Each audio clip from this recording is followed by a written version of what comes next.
أعوذ بالله من الشيطان الرجيم. بسم الله الرحمن الرحيم. ونفخ في الصور فإذا هم من الأجداث إلى ربهم ينسلون. قالوا يا ويلنا من بعثنا من مرقدنا هذا ما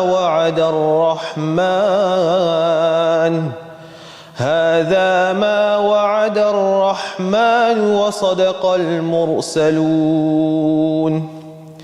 إن كانت إلا صيحة واحدة فإذا هم جميع لدينا محضرون. فاليوم لا تظلم نفس شيئا ولا تجزون إلا ما كنتم تعملون. إن أصحاب الجنة اليوم في شغل فاكهون. هم وأزواجهم في ظلال على الأرائك متكئون. لهم فيها فاكهة ولهم ما يدعون. سلام قولا من رب رحيم. وامتازوا اليوم أيها المجرمون ألم أعهد إليكم يا بني آدم ألا تعبدوا الشيطان إنه لكم عدو مبين وأن اعبدوني هذا صراط مستقيم. ولقد أضل منكم جبلا كثيرا أفلم تكونوا تعقلون. هذه جهنم التي كنتم توعدون اصلوها اليوم بما كنتم تكفرون. اليوم نختم على أفواههم وتكلمنا أيديهم وتشهد أرجلهم بما كانوا يكسبون. ولو نشاء لطمسنا على أعينهم فاستبقوا الصراط فأنى يبصرون. ولو نشاء لمسخناهم على مكانتهم فما استطاعوا مضيا ولا يرجعون. صدق الله العظيم.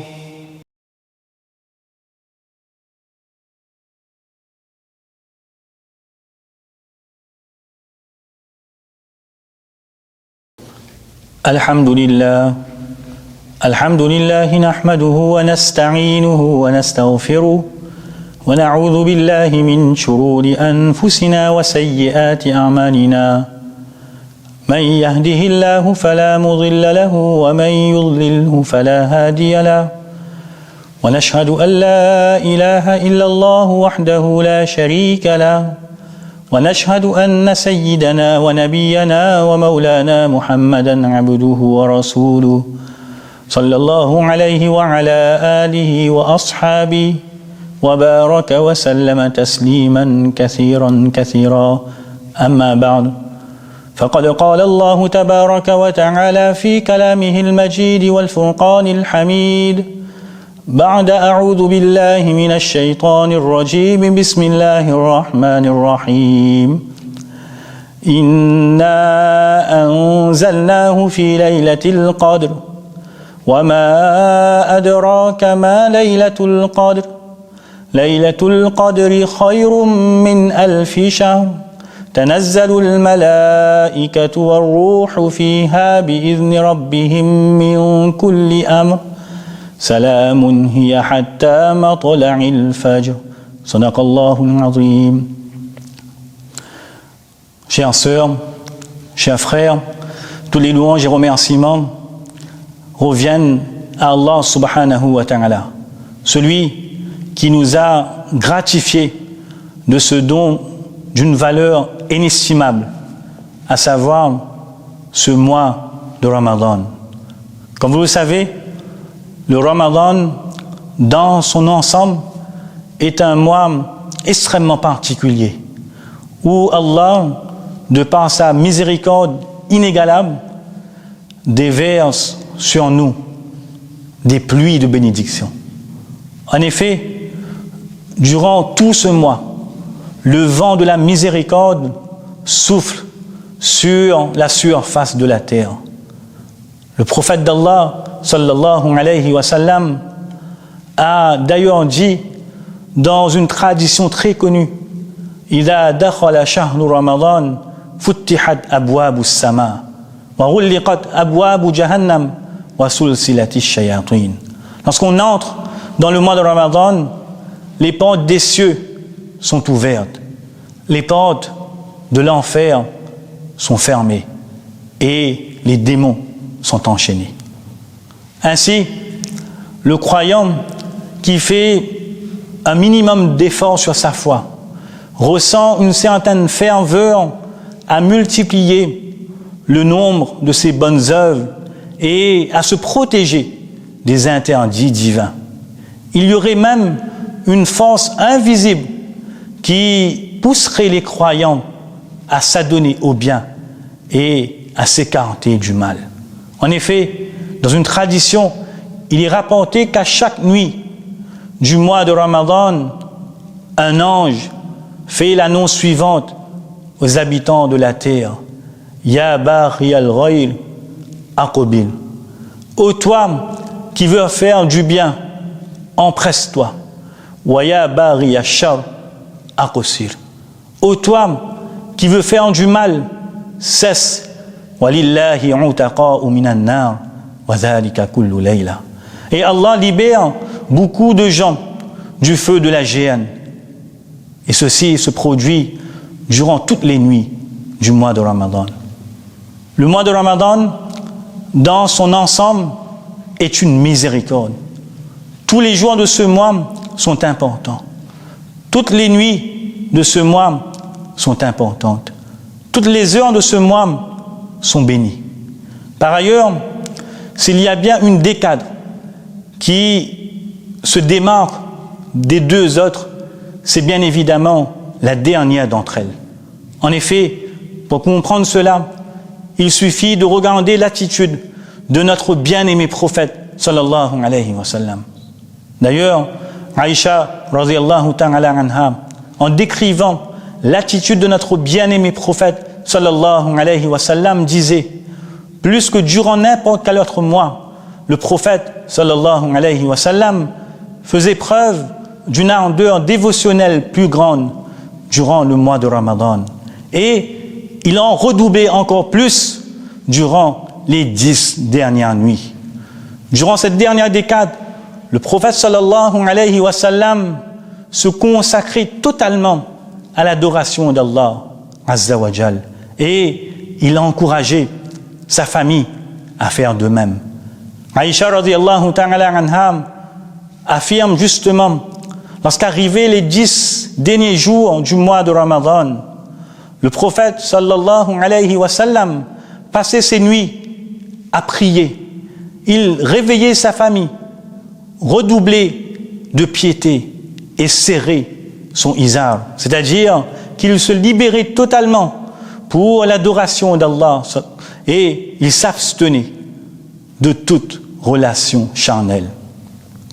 Maintenant, la question qu'on pourrait se demander, pourquoi le messager d'Allah sallallahu alayhi wa sallam, a mis tant d'emphase sur cette dernière décade.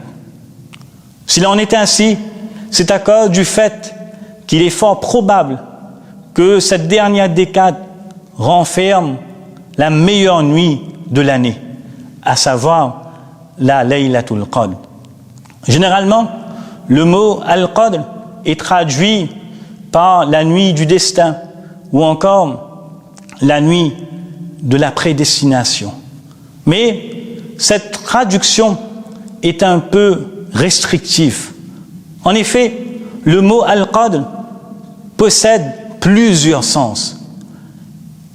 Il peut signifier la valeur, le prestige, le mérite. D'ailleurs, par rapport à cela, le célèbre savant Abu Bakr al-Warraq a dit une phrase très belle. Cette nuit est appelée ainsi, étant donné que la personne qui n'avait aucun mérite et aucun prestige devient, lors de cette nuit, une personne ayant une certaine valeur, s'il reste éveillé à prier Allah Azza wa Jal. De même, l'imam Al-Razi cite une autre parole d'Abu Bakr al-Warraq qui dit « Cette nuit a été nommée Laylatul Qadr car durant celle-ci, un livre prestigieux a été révélé sur la langue d'un ange prestigieux, sur une communauté prestigieuse. Et c'est pour cela qu'Allah Azza wa Jal a cité ce mot Al-Qadr à 3 reprises dans la sourate Al-Qadr. De même, le mot Al-Qadr peut désigner la quantité. Cela peut faire allusion très certainement au fait qu'Allah Azza wa Jal fait descendre en quantité ses bénédictions durant cette nuit si particulière. Le mot Al-Qadr peut désigner également la restriction. Si cette nuit peut être appelée la nuit de la restriction, c'est parce qu'une multitude d'anges descendent sur la terre au cours de cette nuit. Ce qui fait que la terre se retrouve restreinte pour ses habitants. Quoi qu'il en soit, la nuit d'Al-Qadr est bel et bien une nuit particulière, une nuit qui renferme de nombreux mérites. Bien que sa date précise demeure être un mystère, il est fort probable qu'elle se situe dans la dernière décade de ce mois, plus particulièrement durant les nuits impaires. En effet, la mère des croyantes, Aïcha radhiyallahu ta'ala anha, disait: le prophète sallallahu alayhi wa sallam se retirait à la mosquée durant les 10 derniers jours du mois de Ramadan et il disait: tahawraw laylat al-qadr fil ashr al-awakhir min Ramadan. Recherchez la nuit d'Al-Qadr durant les 10 derniers jours du mois de Ramadan. Dans une autre tradition, il est relaté que le messager d'Allah sallallahu alayhi wa sallam a dit: tahawraw laylat al-qadr fil witri min al-ashr al-awakhir min Ramadan. Recherchez la nuit d'Al-Qadr durant les nuits impaires de la dernière décade du mois de Ramadan. Toutefois, il est vrai que selon certains savants, il est plus probable que cette nuit d'Al-Qadr se situe à la 27e nuit de ce mois, en raison du hadith rapporté par Zir ibn Hubaysh qui déclare: j'ai entendu Ubayb ibn Ka'b radiyallahu ta'ala anhu dire qu'on lui a rapporté que Abdullah ibn Mas'ud radiyallahu anhu a dit: quiconque accomplit la prière chaque nuit toute l'année trouvera la nuit d'Al-Qadr. Puis Ubayb ibn Ka'b déclara qu'Allah le fasse miséricorde.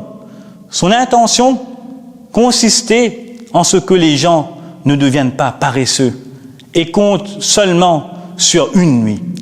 Certes, il connaissait que cette nuit se trouve dans le mois de Ramadan, dans les 10 derniers jours de celui-ci. Cette nuit, c'est la 27e. Toutefois, il y a de nombreux avis par rapport à la date de cette fameuse nuit d'Al-Qadr. Face à cette grande divergence entre les savants, il nous est impossible de trancher et de déterminer de manière précise la nuit d'Al-Qadr. D'ailleurs, Mufti Saïd Paranpuri, rahmatullahi alayhi, écrit dans son commentaire de Tilmizi, n'importe quelle nuit peut être celle d'Al-Qadr. Aucune nuit ne peut être spécifiée et aucune décade ne peut l'être également, comme étant celle qui porte la nuit d'Al-Qadr. Néanmoins, il y a plus de probabilité que cette nuit se trouve dans la dernière décade. Puis, il y a de fortes chances qu'elle se trouve dans une des nuits impaires de celle-ci. Et il y a plus de probabilité qu'elle se situe durant la 27e nuit de ce mois. C'est la raison pour laquelle la meilleure personne est celle qui passe toutes les nuits du mois de Ramadan en adoration.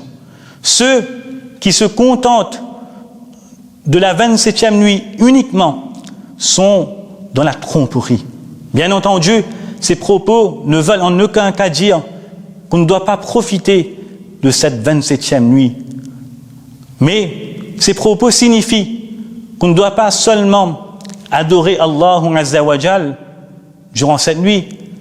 On doit fournir un effort constant, plus particulièrement durant la dernière décade de ce mois de Ramadan. Comme vous le savez, plusieurs nuits de cette dernière décade se sont déjà écoulées. Mais cette dernière décade n'est pas encore terminée. Il nous reste encore quelques nuits à passer, Inch'Allah. À nous donc d'en profiter. Aussi, il est bon de rappeler que si la date de la nuit d'Al-Qadr nous a été cachée, c'est sans doute parce que cela représente un très grand bien pour nous. En effet, d'après les savants, les sagesses de l'indétermination de cette nuit sont bien évidemment nombreuses. Pour faire simple, nous n'allons citer que deux.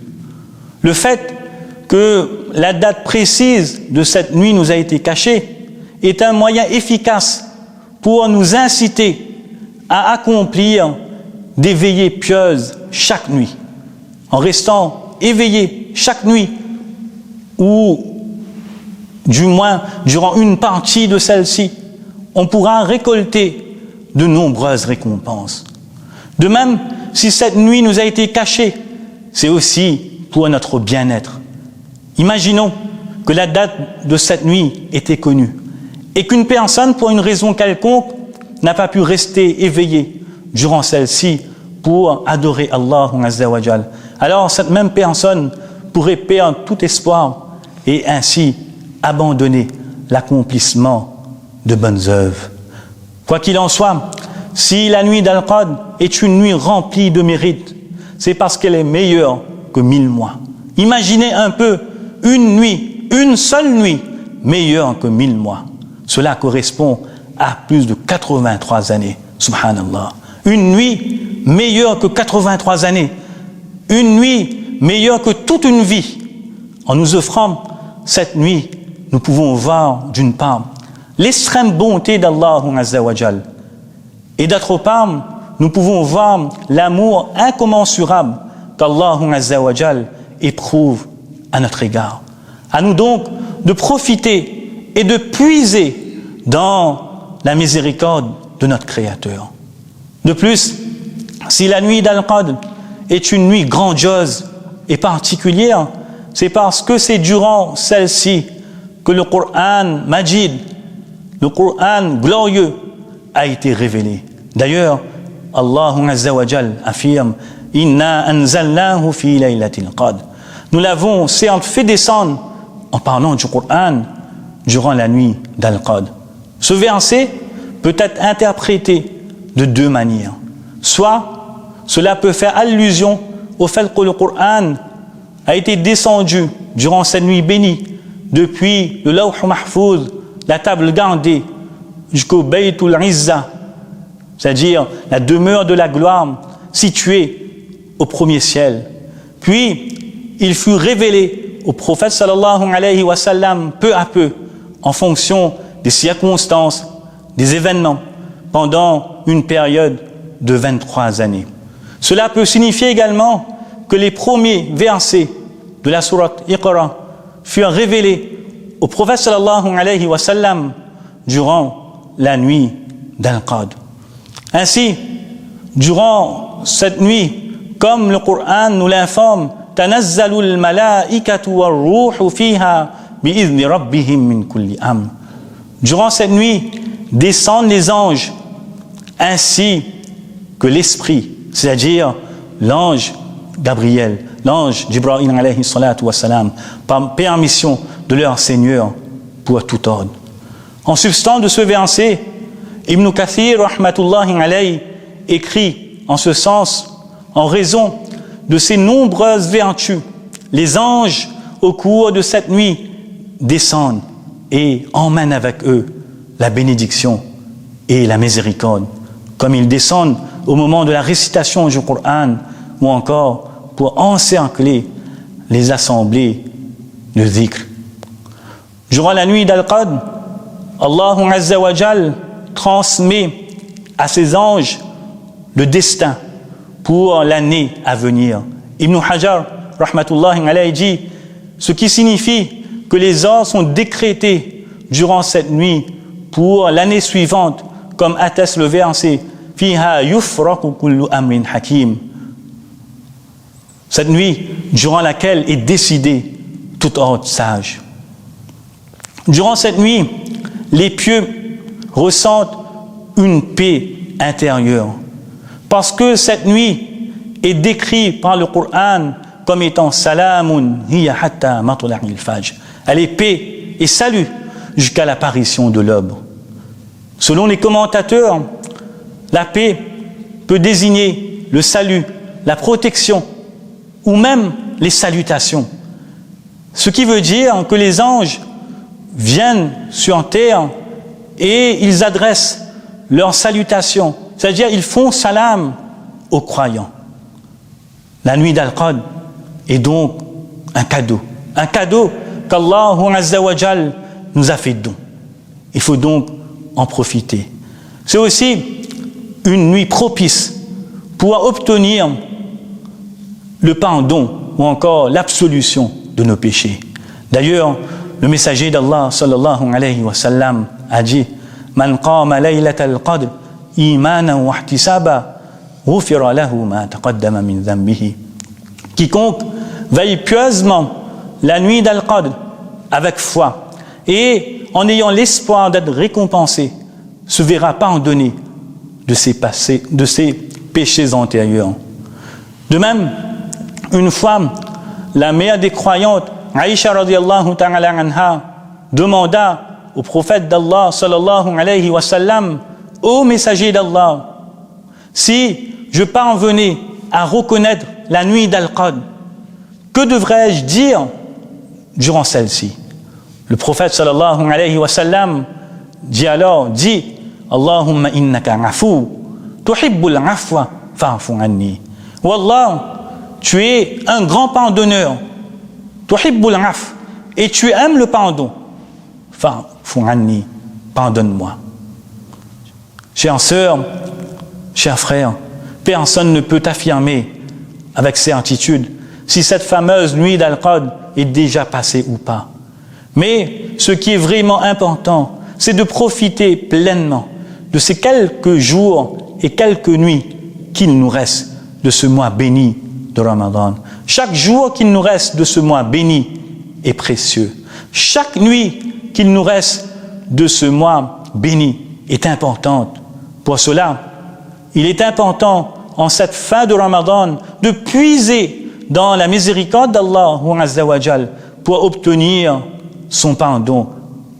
Rappelons-nous de ce jour où le messager d'Allah sallallahu alayhi wa sallam monta sur le mimbar et dit Amin. Après quoi, il raconta ce qui s'est passé en disant l'ange Gabriel est venu auprès de moi et il me dit malheur à celui qui passe le mois de Ramadan sans se faire pardonner. Ce à quoi j'ai répondu Amin. Étant donné que nul d'entre nous n'a cette garantie d'avoir obtenu le pardon d'Allah Azza wa Jal, il serait donc essentiel de redoubler d'efforts en cette fin de Ramadan afin de rechercher sincèrement le pardon d'Allah Azza wa Jal. Et ce, peu importe la multitude et le nombre de nos péchés. D'ailleurs, n'est-il pas dit que le messager d'Allah sallallahu alayhi wa sallam a affirmé qu'Allah lui-même a dit en ce sens: ô fils d'Adam, tant que tu m'invoques et places en moi ton espoir, je te pardonnerai quoi que tu aies fait. Ô fils d'Adam, si tu viens à moi avec l'équivalent de la terre remplie de péchés, mais que tu m'en rends compte sans m'avoir rien associé, alors je te rencontrerai avec autant de pardon. Ô fils d'Adam, si tes péchés atteignaient les nuages des cieux et qu'ensuite tu sollicitais mon pardon, je te l'accorderai sans en tenir compte. Gardons toujours espoir en la miséricorde divine, quoi que nous ayons fait comme péché jusqu'à maintenant. Sachez qu'Allah est prêt à nous pardonner. Mais c'est à nous de revenir vers lui avec un cœur plein de remords, un cœur repentant. Agissons et ne restons pas les bras croisés. Montrons notre petitesse à l'être sublime. Levons nos mains vers lui et implorons sincèrement son pardon. D'autant plus qu'il est dit que les invocations du jeûneur sont propices à l'acceptation. Mes chères sœurs, mes chers frères, œuvrons, car il est encore temps de puiser dans la miséricorde d'Allah. Soyons convaincus qu'Allah est bon. Soyons convaincus qu'Allah veut nous pardonner. Soyons convaincus qu'Allah est prêt à nous pardonner. Soyons convaincus qu'Allah nous aime. D'ailleurs, il est rapporté qu'une fois, le messager d'Allah, sallallahu alayhi wa sallam, se rendit auprès des prisonniers. Soudain, une prisonnière se précipita en direction d'un enfant qui se trouvait parmi les prisonniers. Elle le serra contre sa poitrine et l'allaita. À cet instant, le messager d'Allah, sallallahu alayhi wa sallam, demanda à ses compagnons: pensez-vous que cette femme puisse jeter son enfant dans le feu? Les compagnons, radiyallahu anhum, répondirent: non, pas Allah. Alors le prophète sallallahu alayhi wa sallam dit: Allah est assurément plus miséricordieux à l'égard de ses serviteurs que ne l'est cette femme envers son enfant. Ce hadith nous montre très clairement qu'Allah nous aime et que sa miséricorde pour nous est bien plus grande que celle d'une mère peut avoir pour son enfant. Il est donc encore temps d'agir, et ce, même si nous avons été insouciants depuis le début de ce mois de Ramadan. Terminons ce mois de Ramadan en beauté, et pourquoi pas transformons nos mauvaises actions en bonnes.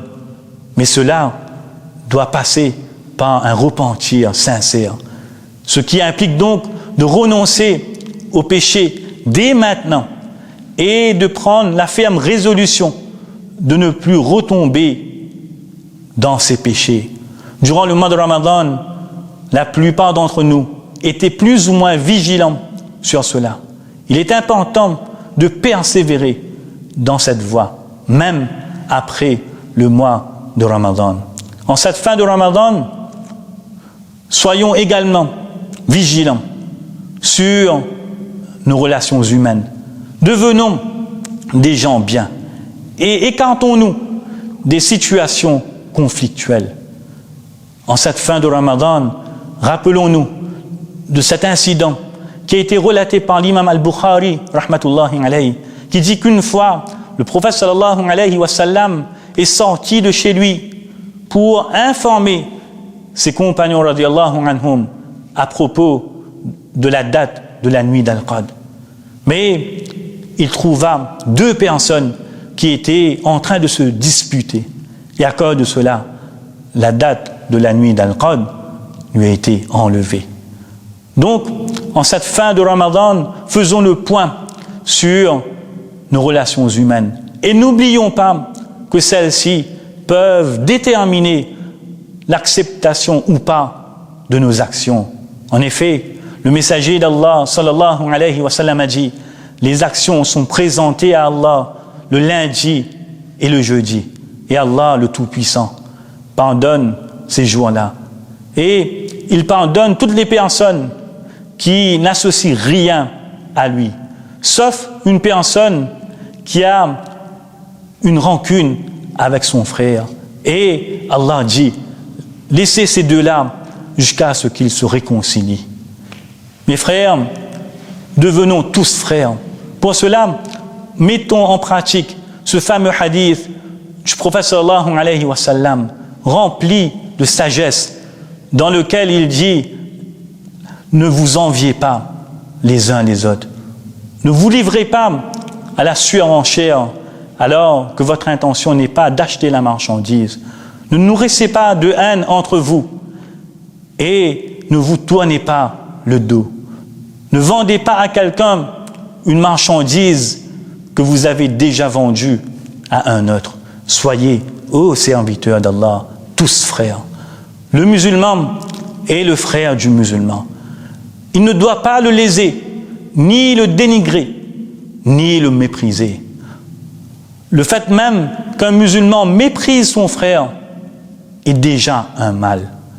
Toute la personne du musulman à l'égard de son frère est sacrée. Sa vie est sacrée. Ses biens sont sacrés et son honneur est sacré. Soyons acteurs de l'union et ne soyons pas acteurs de la désunion. Ne perdons pas les récompenses des jeûnes et des prières que nous avons fait en bafouant les droits des autres. D'ailleurs, une fois, le messager d'Allah, sallallahu alayhi wa sallam, interrogea ses compagnons en ces termes: qui est Al-Muflis, l'homme ruiné? Les compagnons radiyallahu anhum répondirent: c'est celui qui ne possède ni dirham, ni argent, ni bien. Le prophète sallallahu alayhi wa sallam dit alors: dans ma communauté, l'homme ruiné est celui qui, le jour de la résurrection, viendra avec à son actif des prières, des journées de jeûne, des aumônes, mais qui aura par ailleurs insulté un tel, calomnié un tel, pris injustement l'argent d'un tel, versé le sang d'un tel, frappé un tel. On lui prendra alors de ses bonnes actions pour les distribuer à ses victimes.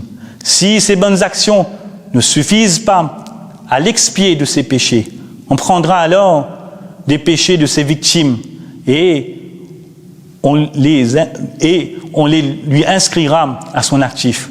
Puis on le jettera en enfer. Qu'Allah Azza wa Jalla nous en préserve. Bref, profitons de ces quelques jours qu'il nous reste de ce mois béni de Ramadan pour renouer avec Allah. Pour cela, augmentons nos actions. Il n'est pas nécessaire non plus de rester éveillé toute la nuit. Au moins, tâchons de faire nos salats quotidiennes correctement, en jama'at autant que possible, de ne pas manquer la salat du tarawih, de rester éveillé une partie de la nuit en fonction de nos capacités pour effectuer des qiyamul layl ou encore pour réciter le Coran, ne serait-ce que quelques pages, pour glorifier notre Créateur et l'invoquer afin d'obtenir son pardon. Pour cela, répétons l'invocation que le messager d'Allah sallallahu alayhi wa sallam a enseigné à son épouse Aïcha radiyallahu ta'ala anha: Allahumma innaka afu tuhibbul afwa fa'fu anni. Bref, engageons-nous dans des actions vertueuses et faisons preuve de bonté envers les créatures d'Allah Azza wa Jal. Continuons ainsi même après le mois de Ramadan. Qu'Allah Azza wa Jal nous pardonne pour nos erreurs. Qu'Allah Azza wa Jal nous fasse profiter pleinement de ces quelques jours de ce mois béni de Ramadan qu'il nous reste et nous donne la force et la capacité de les passer comme il se doit. Qu'Allah Azza wa Jal accepte nos jeûnes, qu'Allah Azza wa Jal accepte nos prières, nos différentes récitations du Coran, ainsi que toutes les bonnes œuvres que nous avons pu observer par sa grâce durant ce mois. Qu'Allah Azza wa Jal nous aide à vivre dans son obéissance, même après le mois de Ramadan. Amin, ya Rabbal Alamin, wa akhiru da'wana, anilhamdulillahi Rabbil Alamin.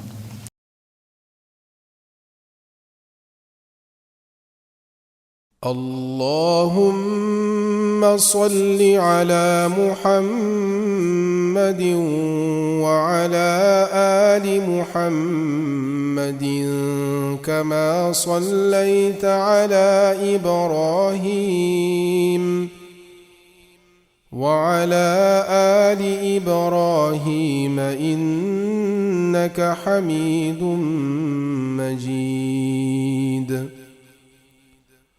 اللهم بارك على محمد وعلى آل محمد كما باركت على إبراهيم وعلى آل إبراهيم إنك حميد مجيد.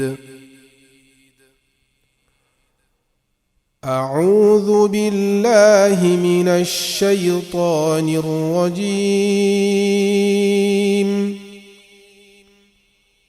بسم الله الرحمن الرحيم. الحمد لله رب العالمين. الرحمن الرحيم. مالك يوم الدين. إياك نعبد وإياك نستعين. اهدنا الصراط المستقيم.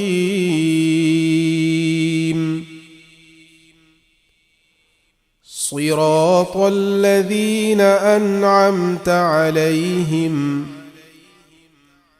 غير المغضوب عليهم ولا الضالين.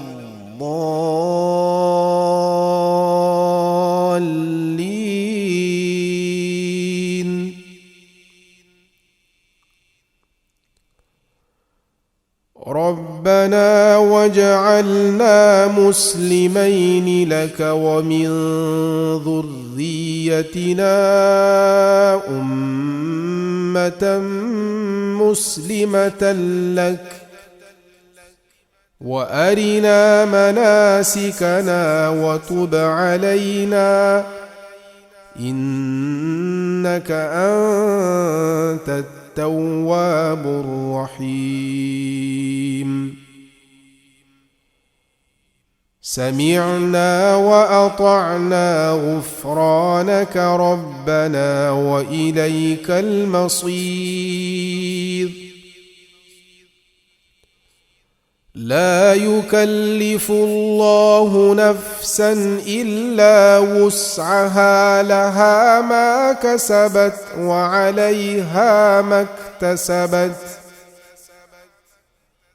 ربنا لا تؤاخذنا إن نسينا أو أخطأنا. ربنا ولا تحمل علينا إصرا كما حملته على الذين من قبلنا.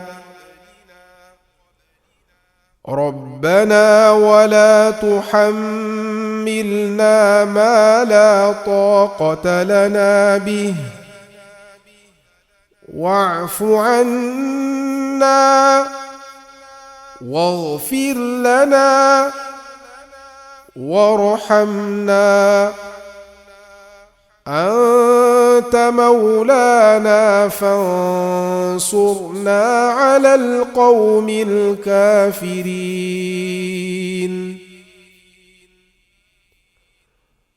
ربنا إننا آمنا فاغفر لنا ذنوبنا وقنا عذاب النار ربنا اغفر لنا ذنوبنا وإسرافنا في أمرنا وثبت أقدامنا وانصرنا على القوم الكافرين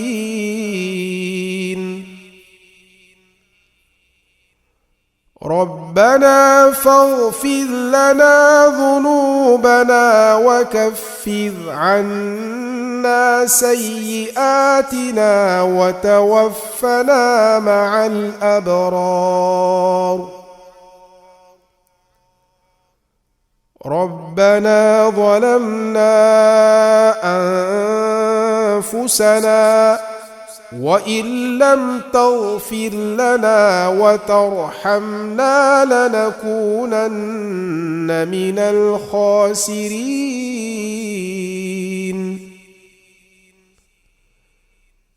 سبحانك تبت إليك وأنا أول المؤمنين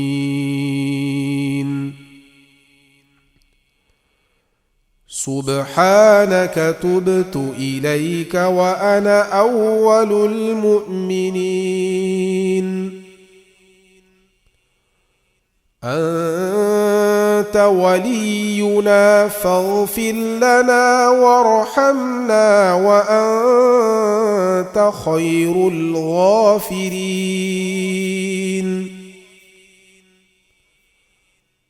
أنت ولينا فاغفر لنا وارحمنا وأنت خير الغافرين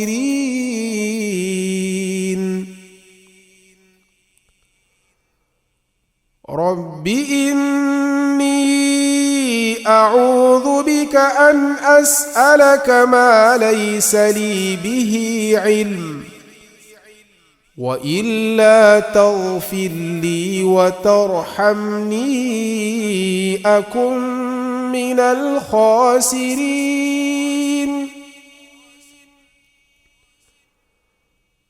رب إني أعوذ بك أن أسألك ما ليس لي به علم وإلا تغفر لي وترحمني أكن من الخاسرين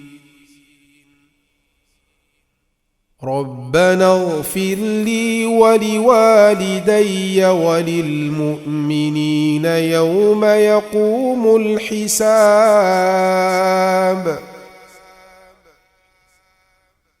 ربنا اغفر لي ولوالدي وللمؤمنين يوم يقوم الحساب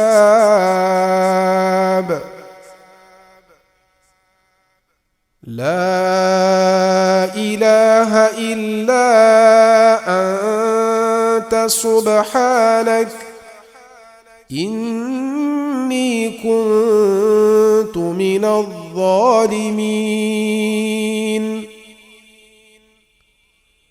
لا إله إلا أنت سبحانك إني كنت من الظالمين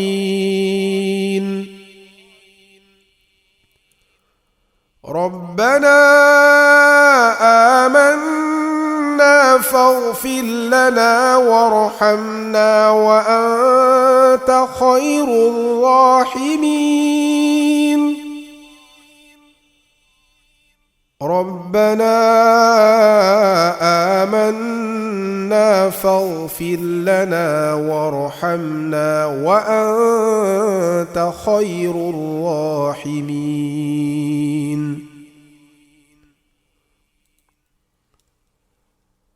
رب اغفر وارحم وأنت خير الراحمين رب اغفر وارحم وأنت خير الراحمين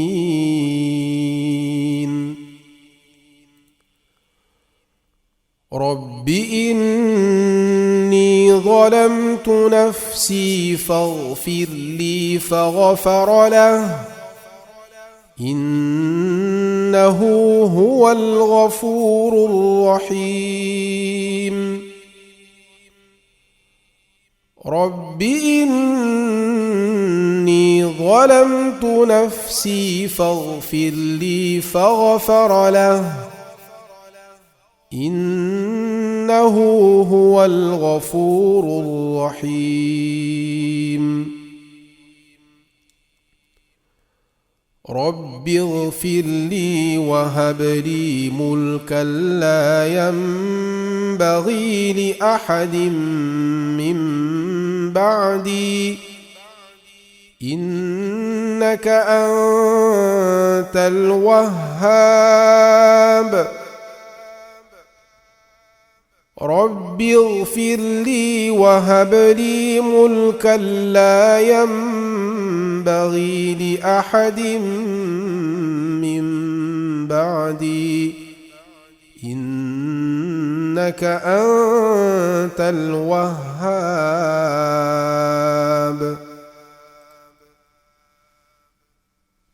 رب أوزعني أن أشكر نعمتك التي أنعمت علي وعلى والدي وأن أعمل صالحا ترضاه وأصلح لي في ذريتي إني تبت إليك وإني من المسلمين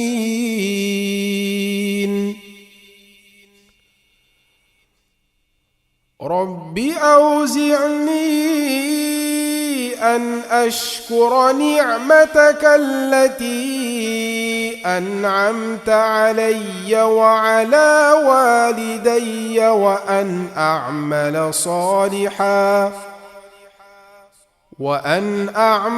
صالحا ترضاه وأصلح لي في ذريتي إني تبت إليك وإني من المسلمين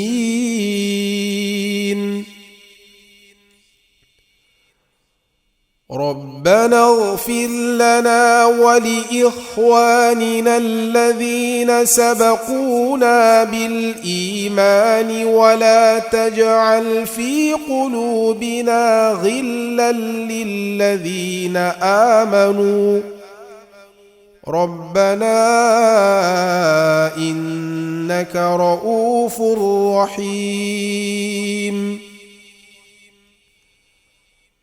ربنا اغفر لنا ولإخواننا الذين سبقونا بالإيمان ولا تجعل في قلوبنا غلا للذين آمنوا ربنا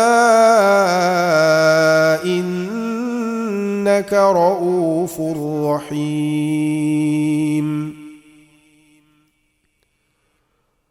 ربنا لا تجعلنا فتنة للذين كفروا واغفر لنا ربنا إنك أنت العزيز الحكيم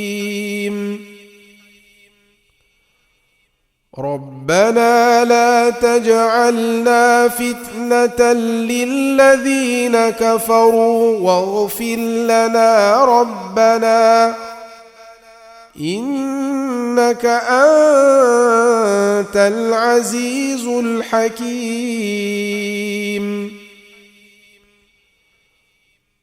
ربنا أتمم لنا نورنا واغفر لنا إنك على كل شيء قدير ربنا أتمم لنا نورنا واغفر لنا إنك على كل شيء قدير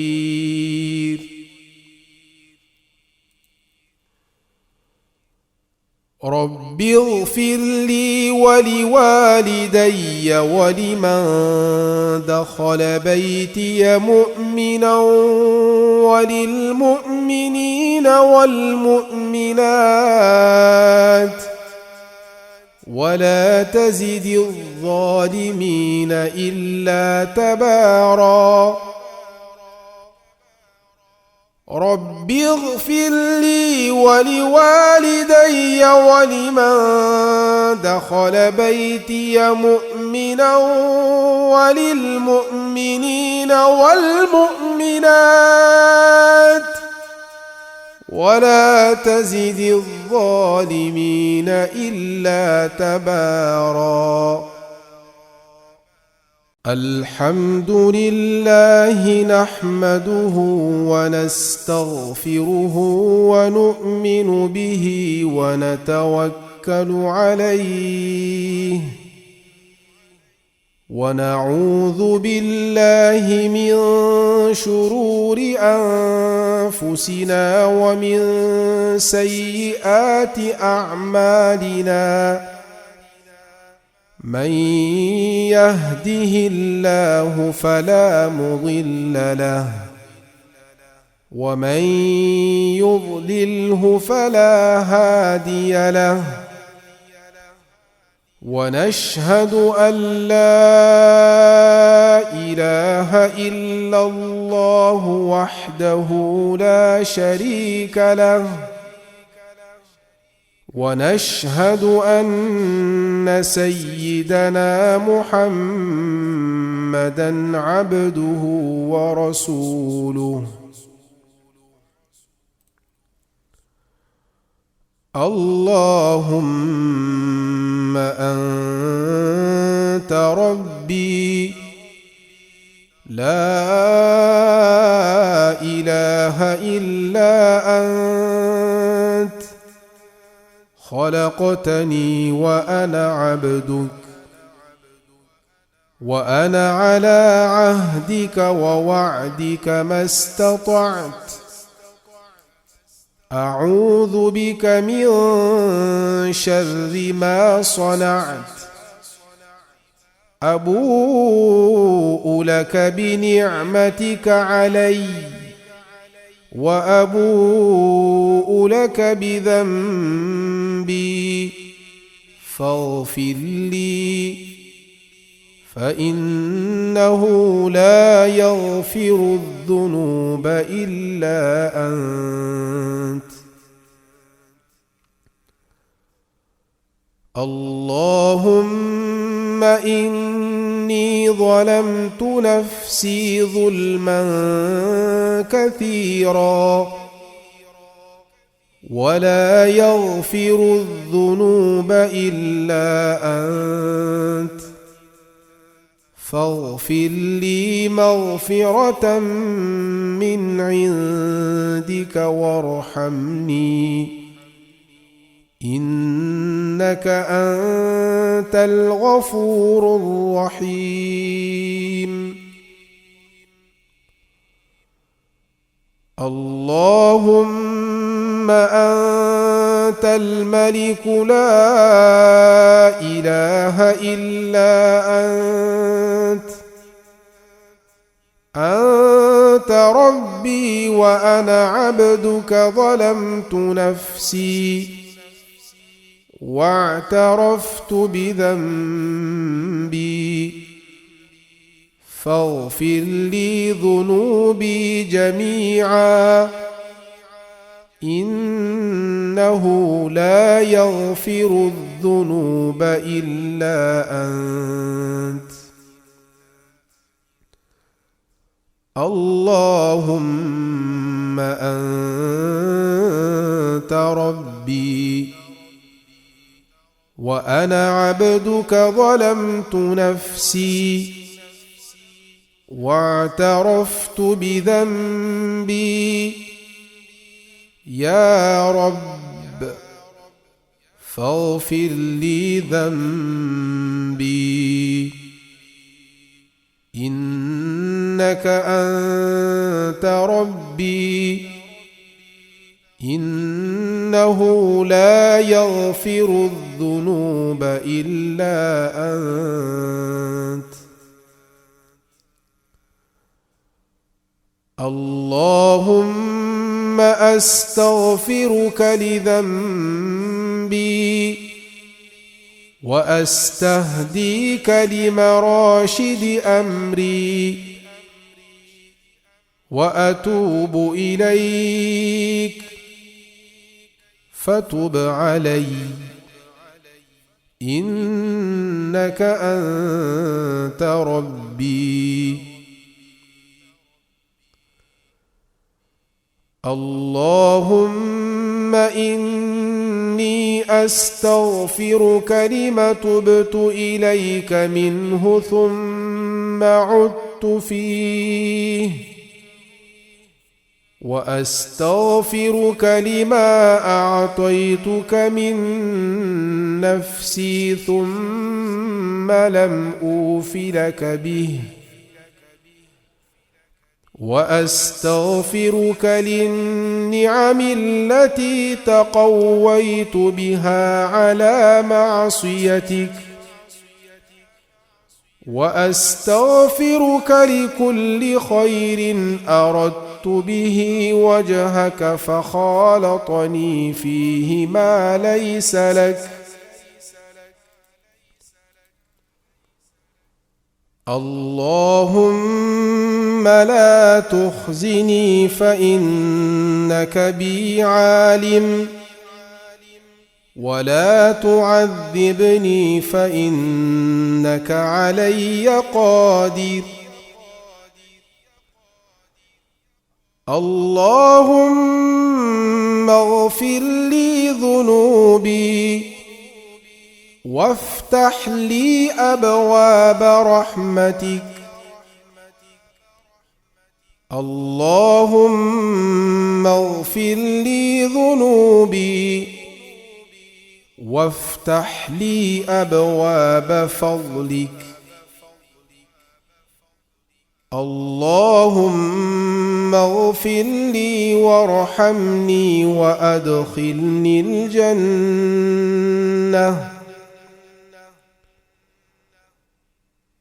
اللهم اغفر لي وارحمني وعافني واهدني وارزقني واجبرني وارفعني إني لما أنزلت إلي من خير فقير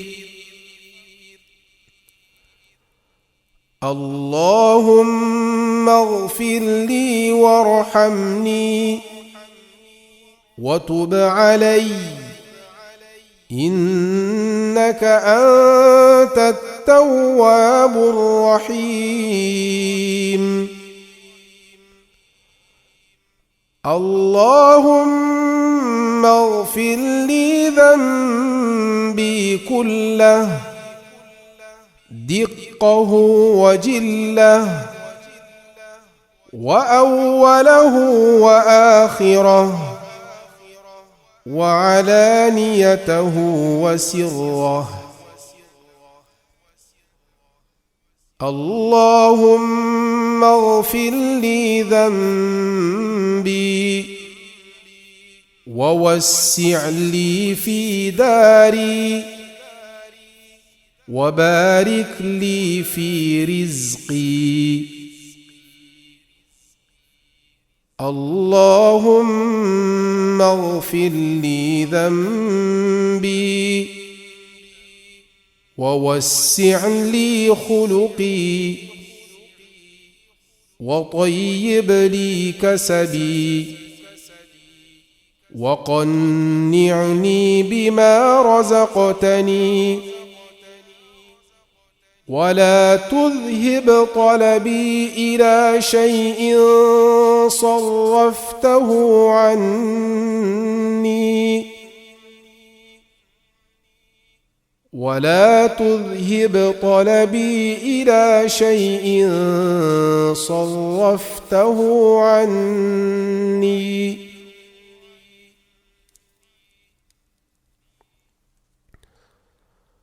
اللهم اغفر لي خطيئتي وجهلي وإسرافي في أمري وما أنت أعلم به مني اللهم اغفر لي هزلي وجدي وخطئي وعمدي وكل ذلك عندي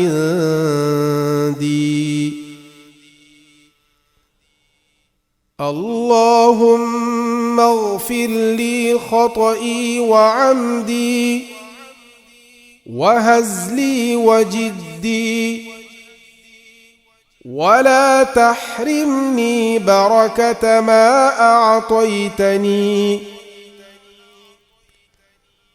ولا تفتني فيما أحرمتني اللهم اغفر لي خطاياي وذنوبي كلها اللهم انعشني واجبرني واهدني لصالح الأعمال والأخلاق فإنه لا يهدي لصالحها ولا يصرف عني سيئها إلا أنت اللهم اغفر لي ما قدمت وما أخرت وما أسررت وما أعلنت وما أسرفت وما أنت أعلم به مني أنت المقدم وأنت المؤخر لا إله إلا أنت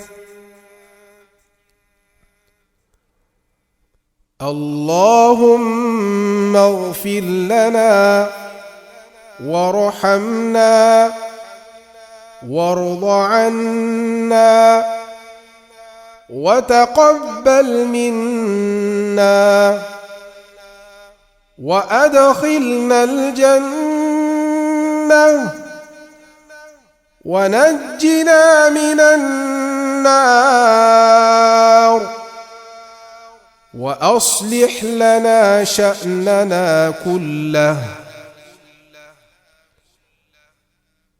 اللهم إني أسألك برحمتك التي وسعت كل شيء أن تغفر لي ذنوبي اللهم رب النبي محمد اغفر لي ذنبي وأذهب غيظ قلبي وأجرني من مضلات الفتن ما أحييتنا. اللهم إني أتوب إليك من المعاصي كلها لا أرجع إليها أبدا. اللهم مغفرتك أوسع من ذنوبي ورحمتك أرجى عندي من عملي. اللهم مغفرتك أوسع من ذنوبي ورحمتك أرجى عندي من عملي. اللهم مغفرتك أوسع من ذنوبي ورحمتك أرجى عندي من عملي. اللهم اغسل خطاياي بماء الثلج والبرد ونق قلبي من الخطايا كما نقيت الثوب الأبيض من الدنس وباعد بيني وبين خطاياي كما باعدت بين المشرق والمغرب. اللهم اجعلني من الذين إذا أحسنوا استبشروا وإذا أساءوا استغفروا. اللهم أنت خلقت نفسي وأنت توفاها لك مماتها ومحياها. إن أحييتها فاحفظها بما تحفظ به عبادك الصالحين وإن أمتها فاغفر لها وارحمها. اللهم إني أسألك يا الله بأنك الواحد الأحد الصمد الذي لم يلد ولم يولد ولم يكن له كفوا أحد أن تغفر لي ذنوبي إنك أنت الغفور الرحيم.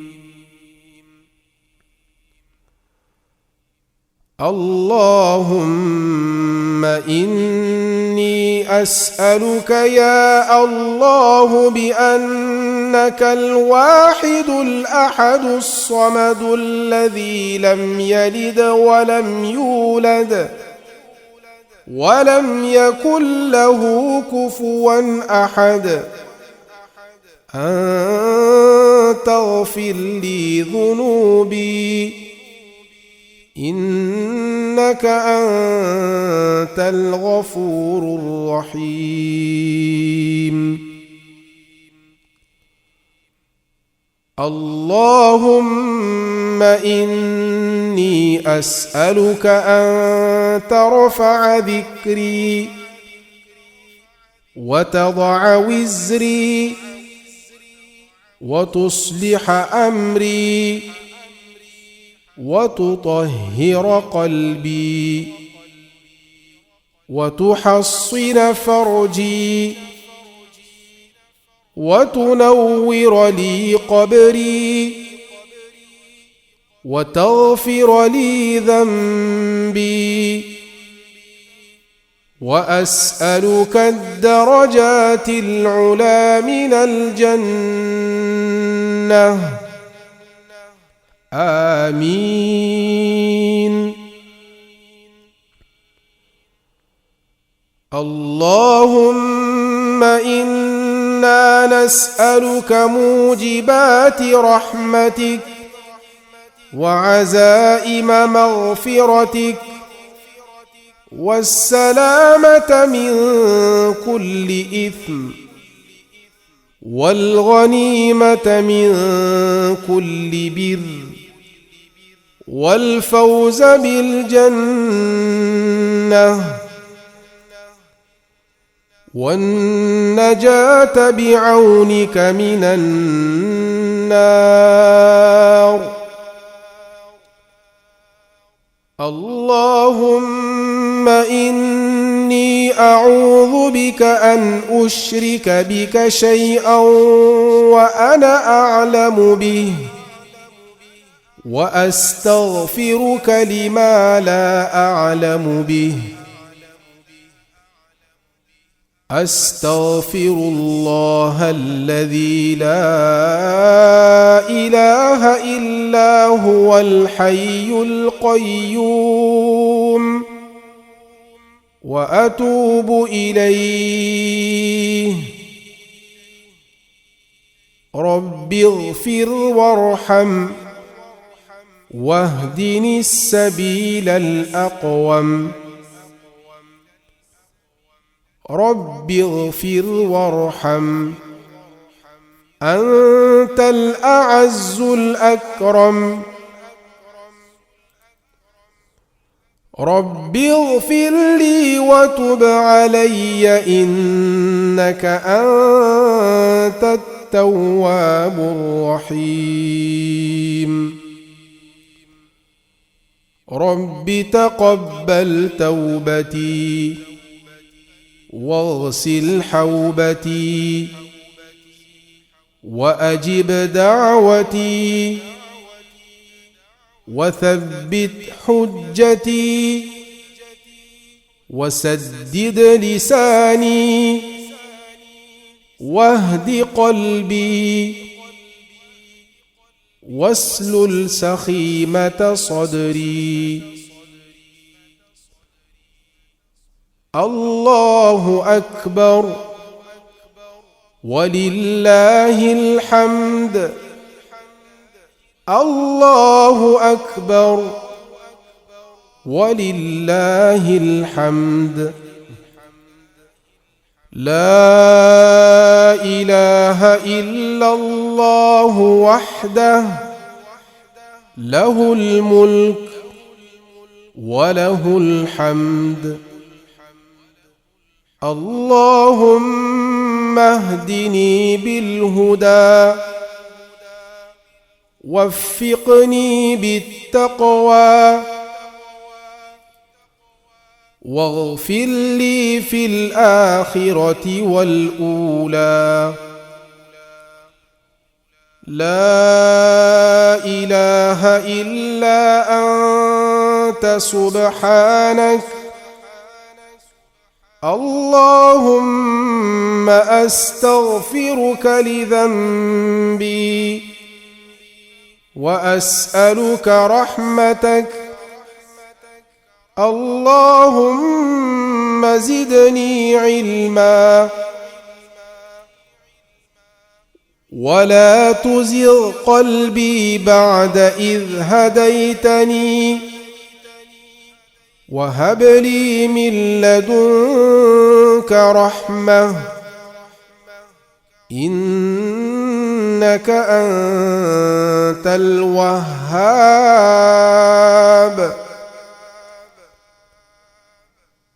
اللهم اغفر لنا وللمؤمنين والمؤمنات والمسلمين والمسلمات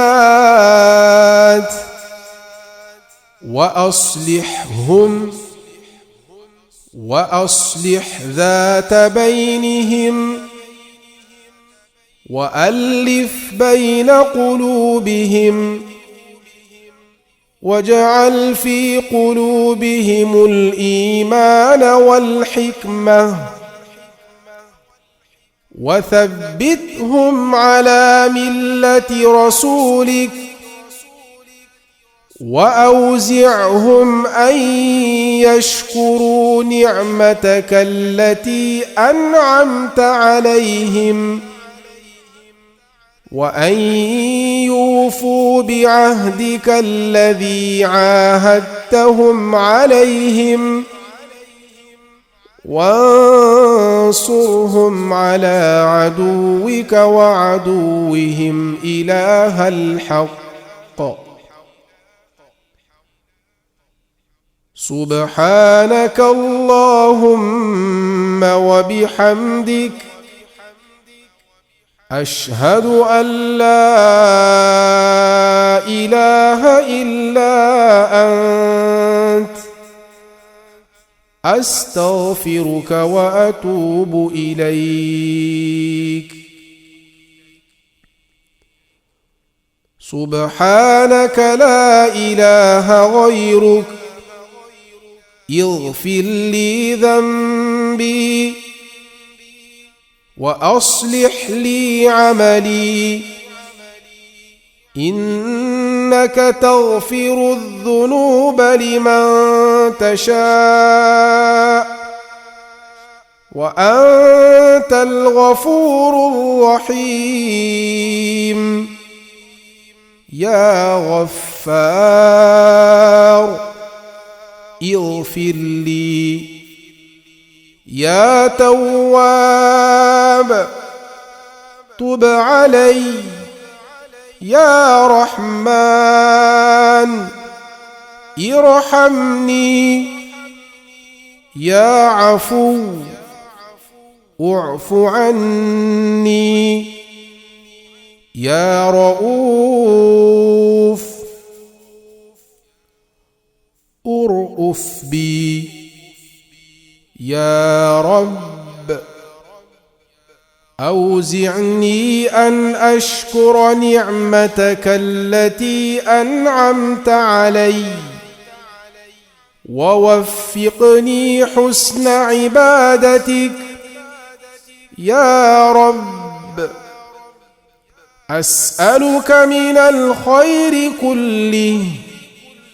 يا رب افتح لي بخير واختم لي بخير وآتني شوقا إلى لقائك من غير ضراء مضرة ولا فتنة مضلة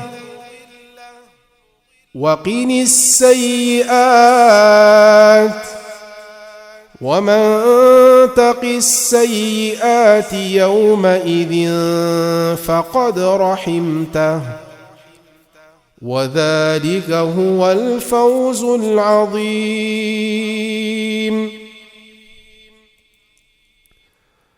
سبحان لا إله غيرك اغفر لي ذنبي وأصلح لي عملي إنك تغفر الذنوب لمن تشاء وأنت الغفور الرحيم. وأنت الغفور الرحيم. يا غفار اغفر لي. يا تواب تب علي. يا رحمن ارحمني. يا عفو اعف عني. يا رؤوف ارأف بي. يا رب أوزعني أن أشكر نعمتك التي أنعمت علي ووفقني حسن عبادتك يا رب أسألك من الخير كله يا رب افتح لي بخير واختم لي بخير وآتني شوقا إلى لقائك من غير ضراء مضرة ولا فتنة مضلة وقني السيئات ومن تق السيئات يومئذ فقد رحمته وذلك الفوز العظيم سبحانك لا إله غيرك اغفر لي ذنبي وأصلح لي عملي إنك تغفر الذنوب لمن تشاء وأنت الغفور الرحيم يا غفار اغفر لي يا تواب طب علي يا رحمن ارحمني يا عفو اعف عني يا رؤوف ارأف بي يا رب أوزعني أن أشكر نعمتك التي أنعمت علي ووفقني حسن عبادتك يا رب أسألك من الخير كله يا رب افتح لي بخير واختم لي بخير وآتني شوقا إلى لقائك من غير ضراء مضرة ولا فتنة مضلة وقني السيئات ومن تق السيئات يومئذ فقد رحمته وذلك هو الفوز العظيم